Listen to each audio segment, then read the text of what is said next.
My name's Larry. Let's go through the most common electrical questions that I see out there. Let's get into it. How high should outlets be placed off the floor? The most common is 12 inches. 12 inches to the bottom of the box. When you're installing switches, how high should you place the switch? The code will let you vary on this. However, most electricians will install the switches approximately 48 inches to the top of the switch box. When buying circuit breakers, the amperage rating is clearly marked. This is a 15 amp circuit breaker. This is a 20 amp. You want to make sure to always use the correct size, never oversize it. Also stick with the original manufacturer type rated for the electrical panel in your house. This is Square D, Homeland Series, and this is GE, General Electric.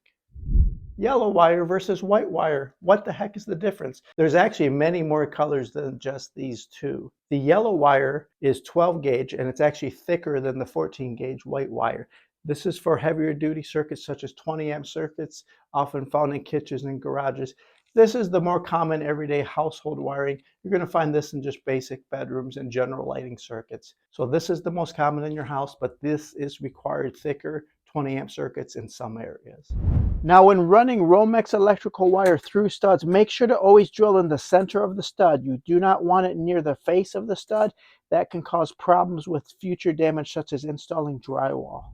How many smoke detectors do you need? The minimum is every single bedroom and every level of the house. This is a 4-bedroom house, so there's 4 there. 3-story house, there's 3 more there. This house has a minimum of 7 smoke detectors.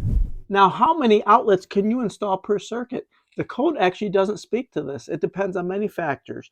Generally speaking, you're going to want an outlet on each wall. Don't exceed more than 1 circuit per room is a good rule of thumb, especially in bedrooms. Now, larger rooms, you're probably going to have 2 circuits, such as kitchens. When doing an addition or new construction or finishing a basement, yes, you are required to have a light switch at each point of entry. So that's entering a room. That light switch can go to an overhead light, or the code allows you to actually have a switched outlet in the room as well, and that counts as a light source. So say you want to rip down ugly light fixtures and install a ceiling fan. Is that plastic cheap builder grade box up there going to be strong enough? No, it's not. You need an electrical box rated for a fan. So when you go to the electrical store or big box store, buy a fan rated box and it will give you the strength to install up there in the ceiling. Now, when you're installing your boxes and running the wires, length is very important. It'll make your life a lot easier in the future. So you're snipping the wires. The length of the electrical wire from the back of the box is required to be 6 inches long. Now, from the sheath exposed portion sticking out, it's required to be at least 3 inches long. So 3 inches to the front of the box. That'll give you enough size and room to install light fixtures, switches, any kind of appliance you're working on. On a GFI outlet, what is that yellow cautionary tape the manufacturer puts back there? It references something called a load side. So what that is you have the electrical power coming to the top. This outlet will be safety protected. You only peel and remove the yellow sticker if you want to connect downstream outlets and have those protected as well. Now, when installing GFCI outlets, ground fault circuit interrupter safety outlets, you do not need one at each damp location. You can simply have downstream protection. Now we're saying outlets. Are they called outlets or receptacles? It doesn't matter. They're the exact same thing.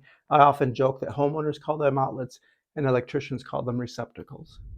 When you're installing a new outlet or receptacle, whatever you want to call it, why are there 4 sets of screws? Well, the top set is the power coming in. The gold screw is the black wire. Your white wire will go to the silver screw, and then the lower set is only if you want to daisy chain other outlets somewhere else in the house or in the same room together. You're going to connect those outlets together, and the power goes to the first outlet, and you can daisy chain and connect as many downstream outlets as you would like to.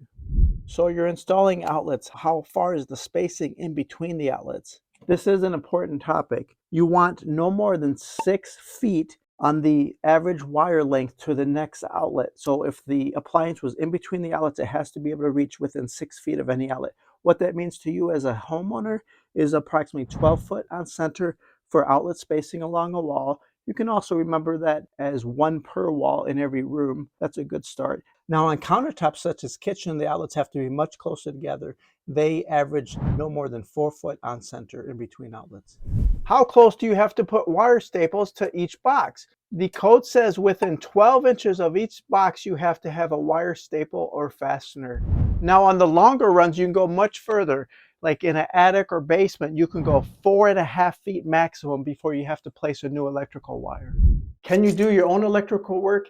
Yes, in most cases you can. We researched this. In almost every state in the United States, you can do your own electrical work as the homeowner. Hey, you guys got this. I know you can do it yourself.